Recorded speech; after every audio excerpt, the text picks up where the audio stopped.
Longboards have been around forever, and believe it or not, they're still popular.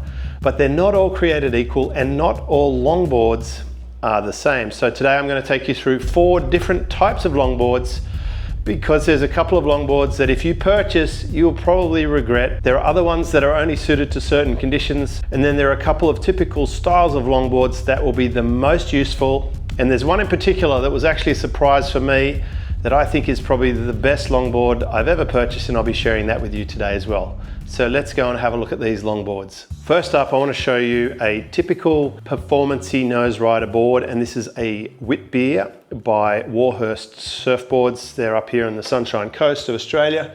This one is 9'1". It's a pretty simple board and it's quite lightweight. It's not glassed heavy at all.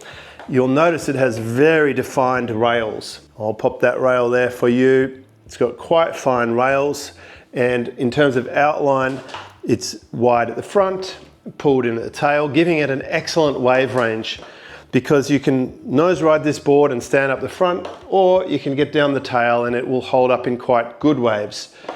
Also has a very simple bottom in terms of just a single fin here.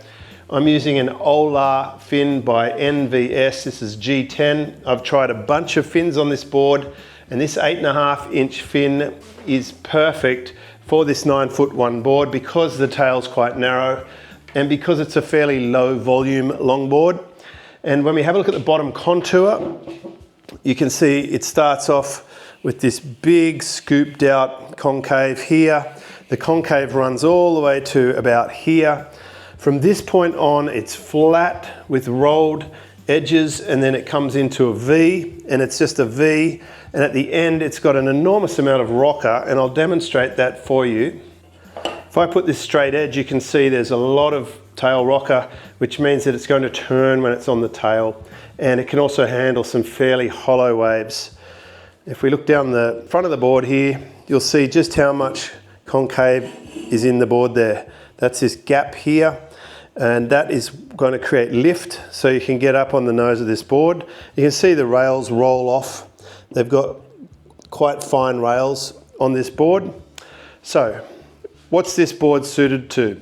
This is the kind of board that goes really well in around 2 to 4 feet, loves a point break. It's maneuverable and light.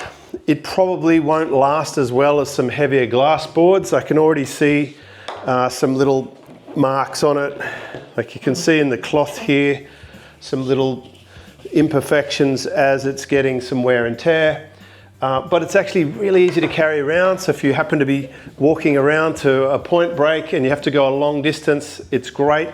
It's a pretty easy paddler and a very nice and easy board to live with. Often on this kind of board you might see side bites, and that will just give it a little more hold and a little more drive. But this is a wonderful everyday board, and it's definitely the most versatile kind of board other than what I'm going to show you today. But if you want something a little bit different and is a very, very long board, you've got to see this next one. It's amazing.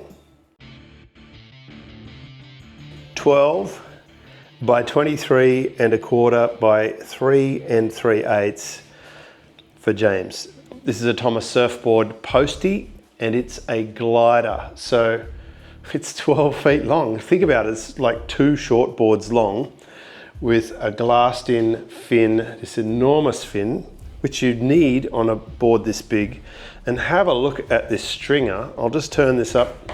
It's a triple stringer, and this thing here is very, very thick. Absolute work of art. Obviously these boards aren't cheap and they might take a while to build, and it's a beautiful board. Now you can see there's a fine layer of dust on this because I don't surf it as often as I intended. Why? Well, for starters, it's really heavy, like really heavy.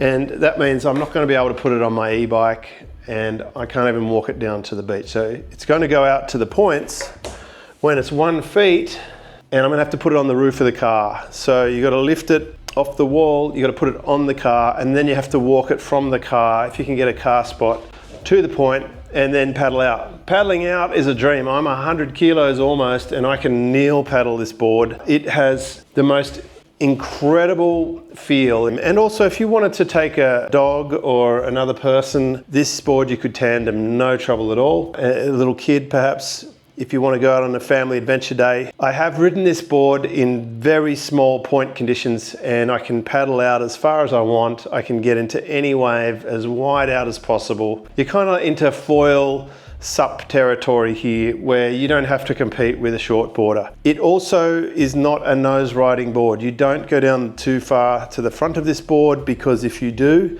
you will actually nosedive or pearl. You also don't go in very, very hollow waves. This is more suited to a fat wave or small hollow waves. And I've had some fantastic little backhand rail grab runners on this board. You have to surf a board like this to understand what it truly feels like to have this much momentum. Let's put a straight measure on it and have a look at the contour of this one. So starting at the nose, it's rolled nose. You can see it shapes off to the edges here, falls away. Down further, we've still got a rolled pattern.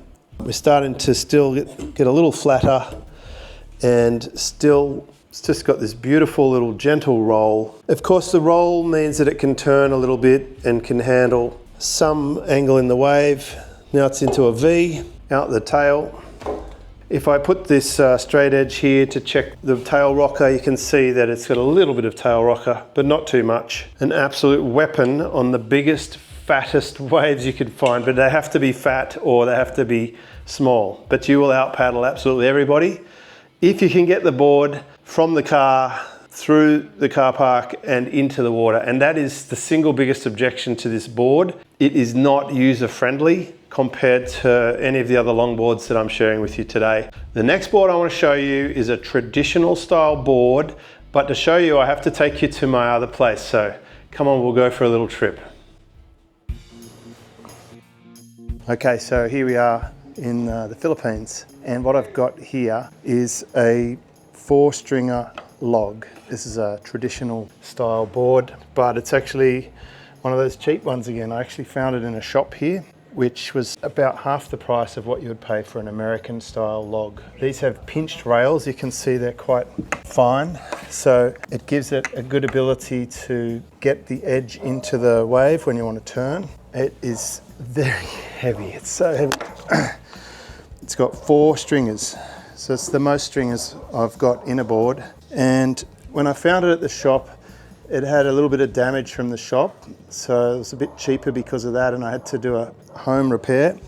It's called a bronze whaler and it's designed by Beau, who's a 2-time world longboard champion. It's 9.4 by 23 by 3. I'm using a wax head fin here, which you can put in without a screw.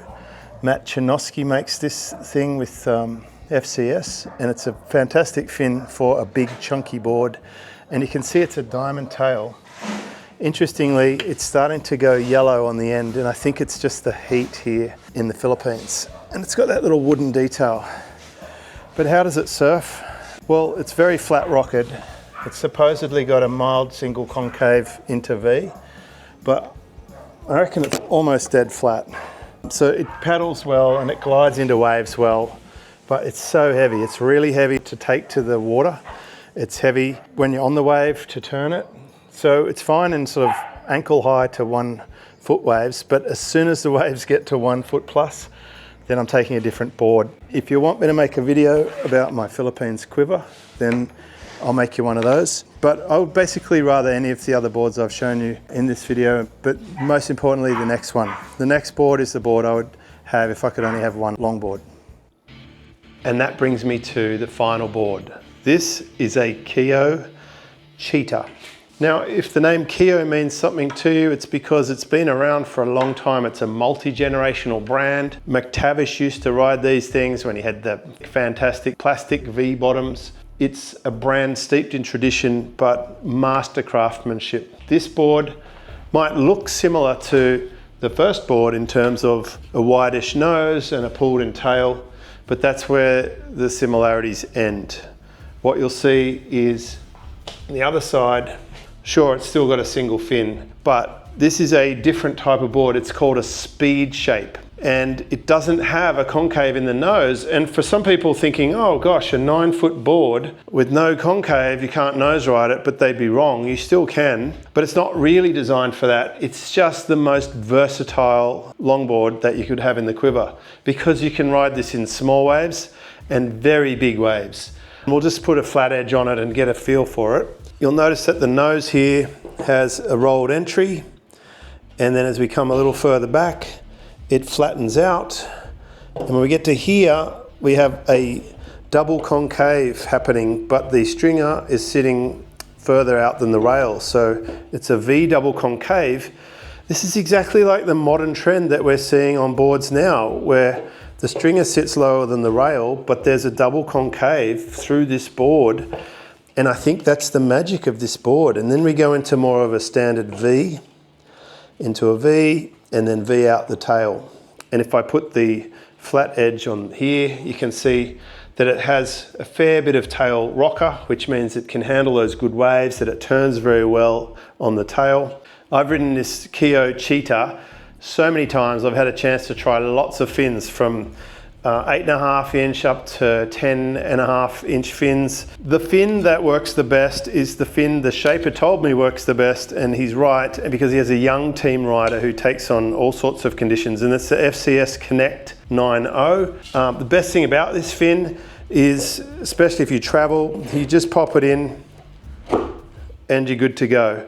Now, in terms of fin position, you can move it while you're out in the surf. You can lift it up and move it back or move it forward. If you have very small waves and you want to move around, put it forward. If it gets too squirrely, then put it back. You get very, very big waves, you bring it to the back of the box.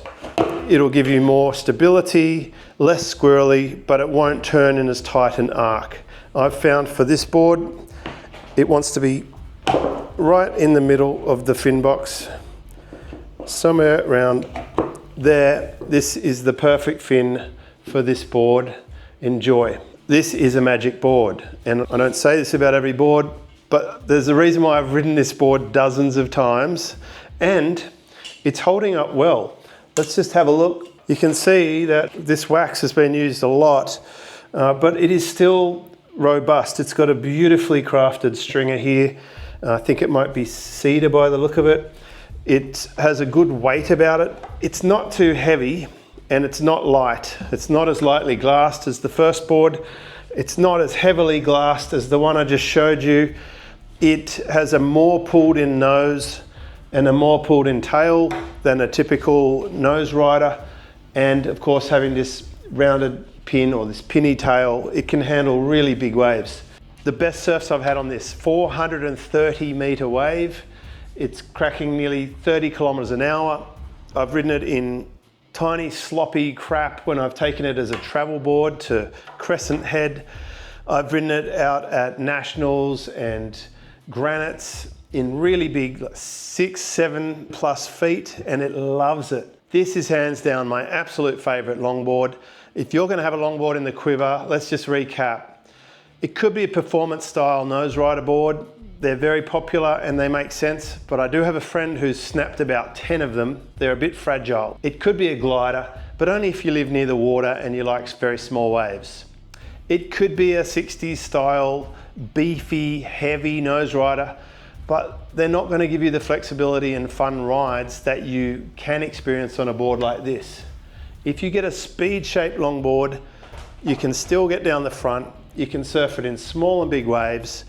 It will last you a long time, and for that reason, I'd highly recommend this kind of longboard if you really enjoy trying different types of waves, especially if you travel.